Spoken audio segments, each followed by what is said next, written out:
Ndakabarwa rekusaisiwa Mwari, tikaita mitiro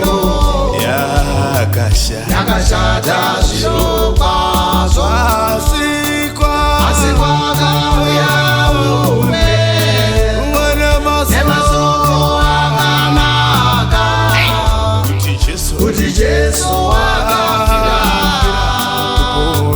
kuponesa vanyangadzi.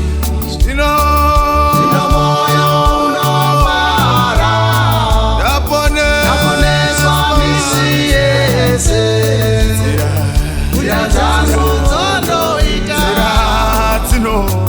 dzinofadza Tenzi wangu.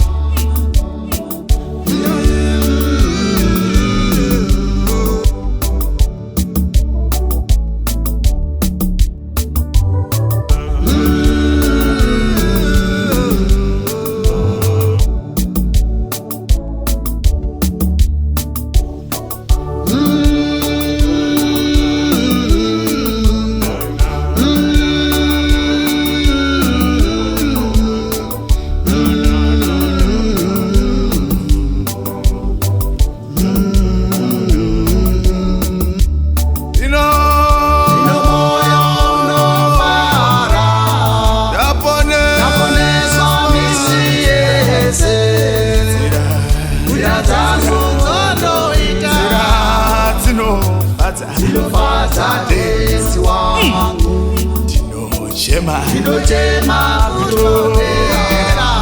kutondera mitiro ndakaita, kukuvadza mwiri wangu, mune mweya weupenyu, asi ndakatembenuka ndikapfuma zvinyangadzo, ndikasiya zvakaipa,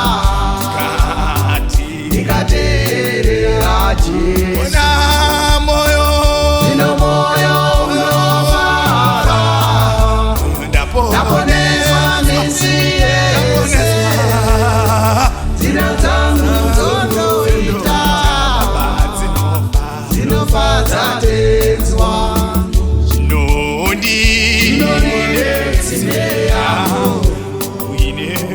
Ine mvura yeupenyu, inogutsa mweya